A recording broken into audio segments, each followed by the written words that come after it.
I want you to come back with me to Genesis chapter 26. We took a little detour looking at the names of the sons of Jacob and their prophetic significance, both showing the history of Israel, or Israel in prophecy in the names of his sons, and the gospel message in the names of Jacob's sons. But I want us to now go back to where we were before we started looking at. You remember Esau was angry because Jacob, as he saw it, had stolen his birthright, which he sold for a mess of pottage, for a bowl of lentil soup, and then had stolen his blessing from his father. And we were looking at the fact that when he went to him and he said, well, can't you bless me as well? He said, no, I'm given the blessing. And once you speak it, it's out there and it's effective and you can't turn it around, the power of words. Well, now I want to look at the power of the vow and how making a vow turned the life of Jacob around, and how vows can make a difference to you. Jacob ended up in a tight corner with everything going wrong. And God, listen, this is very, very important and may answer some questions for some of you. God sometimes allows us to get into a corner to get a vow out of us, a promise, a pledge. We've seen in our studies that God is a covenant God. And covenant basically means vows or commitment. I've written a book, I haven't published it yet, on 20 people who became rich and successful through partnership with God. And it includes Mr. Cadbury, Mr. Hines, it includes the Kellogg's brothers, it includes Mr. Colgate and Kraft cheese and Tropicana fruit juice and J.C. Penney, Rockefeller, America's first billionaire, all who became very rich and successful. And today, from Kraft cheese, Tropicana fruit juice, Colgate, Kellogg's, all these names are still the big names out there. And they all started when the founder of their business made a vow or pledge to God and went into business partnership with God. Some people are like, Lord, when you bless my business, I'll bless you. No, God's waiting for you to make a commitment to him before he will cause the success level that you could be experiencing. And so the power of the vow is very, very important. And sometimes God, I want you to remember this, in case I forget to mention it again later. Sometimes God allows us to get in the corner because he's waiting to extract a vow from us. And not until he does he get the breakthrough. And Jacob ends up at rock bottom, and only then does he finally make a vow, a promise to God, and then his life's turned around. I just want to give you an example. For example, Jonah. Remember Jonah, God told him to go to Tarshish and preach, go to Nineveh and preach against their wickedness in Babylon. And instead he goes down to the harbor and he sees a ship going to Tarshish, which is in southern Spain. So he says, hallelujah, God's sending me to the Costa del Sol.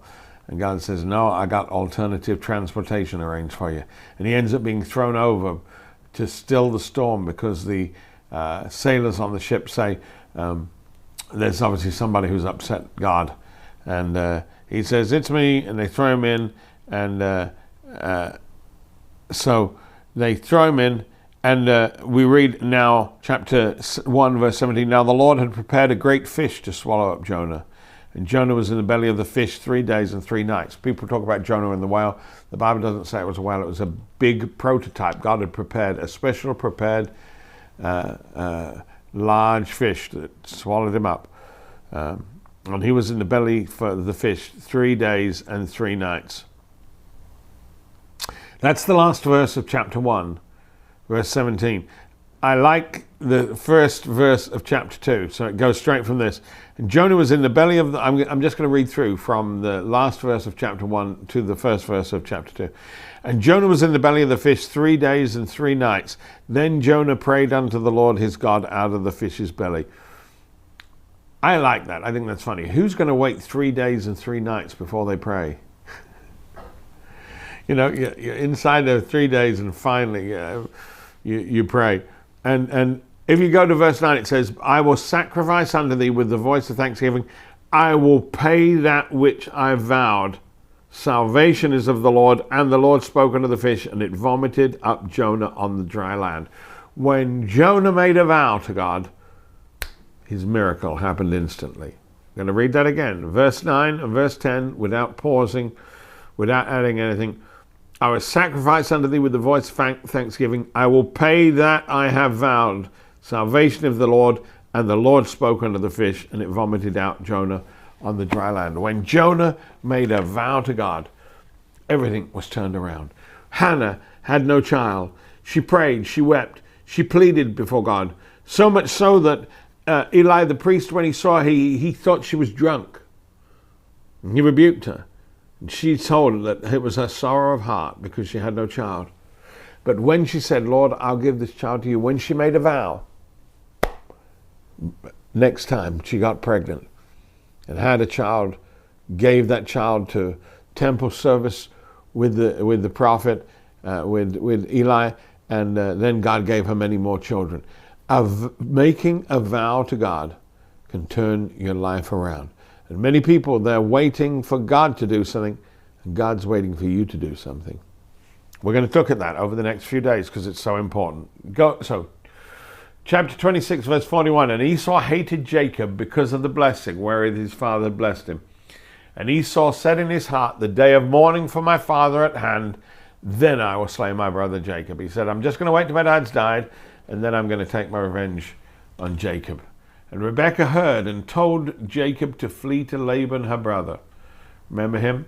The one who was very happy when he saw the presents that that Abraham's servant had brought.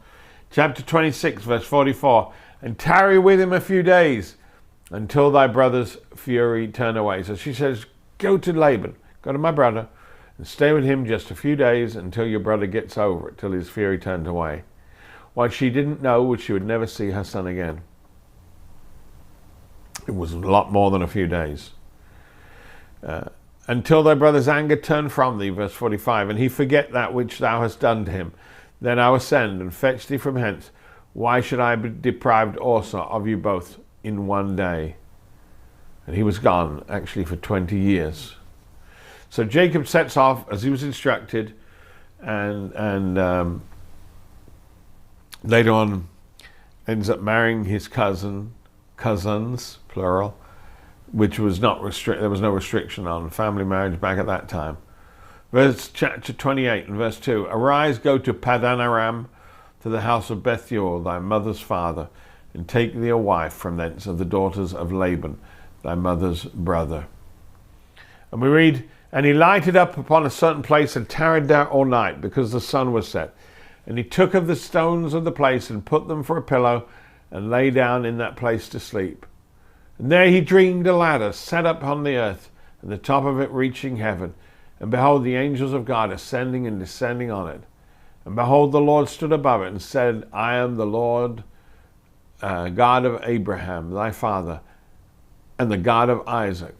The land which thou liest, to thee will I give it, and to thy seed. So now Jacob has his own encounter with Jesus, has his own encounter with the Lord.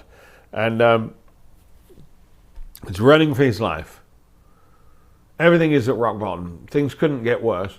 He's had to choose a rock for a pillow.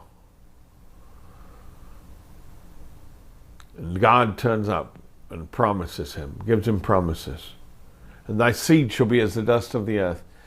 Thou shalt spread abroad to the west and to the east and to the north and to the south, and thy seed through thy seed shall all the families of the earth be blessed. And behold, I'm with thee, and I keep thee in all the places whither thou go, and will bring thee again into the land, and I will not leave thee until I've done that which I spoke to thee of.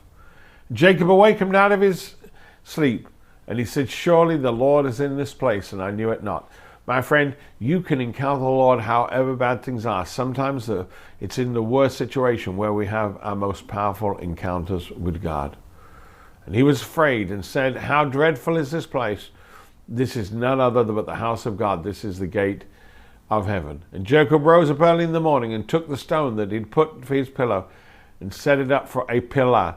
He turned the pillow into a pillar and poured oil on top of it. And he called the name of the place Bethel. But the name of the city was called Luz for the first time. Now Bethel, we're going to come back to this. Got to avoid teaching on it now. It's the key place where many people had an encounter with God. It's the place of an encounter with God. And he called the name of the place Bethel, but the name of the city was called Luz at the time. Now look at verse 20. This is the key to the passage. Now I'm going to have to continue this in our next study. Jacob vowed a vow, saying, if God will be with me and will keep me in the way that I go, and will give me bread and raiment to put on, so that I come again to my father's house in peace, then shall the Lord be my God, and this stone which I've set as a pillar shall be God's house, and of all that thou shalt give me will I give the 10th unto thee. I'm going to conclude that with today.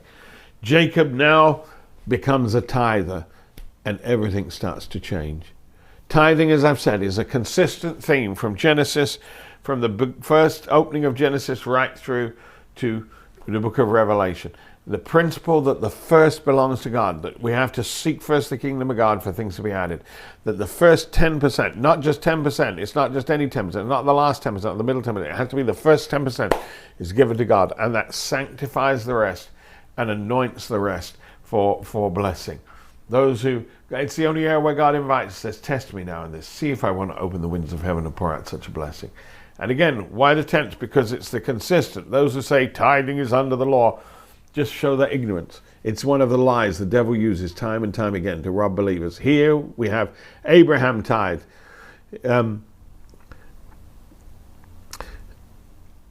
Adam's son brings the first fruits. Give God first. Abraham tithes. Now we see Jacob tithes. The tithe is holy and belongs to the Lord. That 10%. 9% doesn't work. 11% is a tithe and a 1% offering. But the tithe belongs to the Lord. People say, well, I'm going to give a tithe of 5%. You can't give a tithe of 5%. And offerings only begin after tithing. But this is how I want to close today's program, by saying he made a financial vow. What is significant of a financial vow? A financial vow means something to you. It's more than words. So many people make vows, say words when they go through difficult times, make promises and never fulfill them. But God, I believe, is looking for you to make a special, fresh financial vow to him. We're going to do that together because I believe I believe it's no coincidence you've come to this part in the study. God is about to take you into a whole new dimension. I'll tell you more in our next study.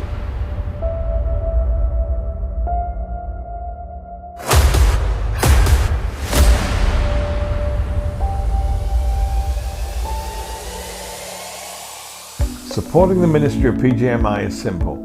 Just open our app and go to the giving section and then choose how you'd like to give. Everything helps and helps us continue fulfilling Jesus' Great Commission and reaching more and more people with the message of hope in Jesus Christ. We also want to take a moment to thank our dedicated production team. Their tireless efforts behind the scenes makes all of this possible. They work with passion and dedication to ensure that every episode is impactful. So please join us in making a difference.